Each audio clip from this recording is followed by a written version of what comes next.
Cassie Boo. So, you know that this place is where Breeze built you and Ari a special place to play. But did you know that Lala was the inspiration for this place and that Uncle Pete built it for him? And that it's a place for Nana too. And all of this is going to go bye-bye soon.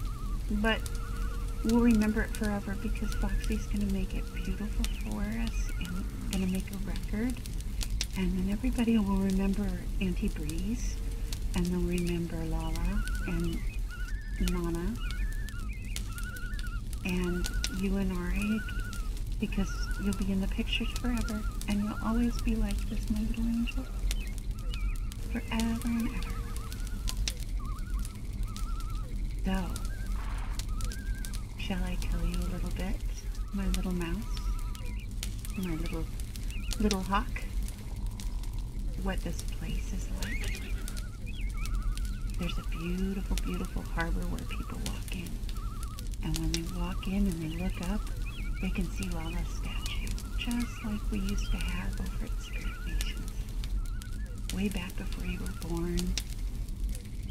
And that's where your daddy and I flew over on an eagle once, and we looked over the whole place before you were even made. And Mama got courted there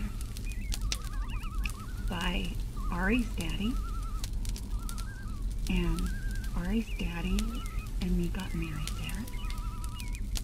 And when Ari was born, she wanted a baby sister, and so that's why we have you, my little Kestrel. And because your daddy wanted you to very much.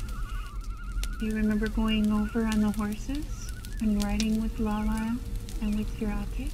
Huh? Do you remember going on the horses and how you wanted a pony? And we still need to get you the pony. Yes, my little sweetheart. And I have to think of wonderful things to talk about. In a wonderful way.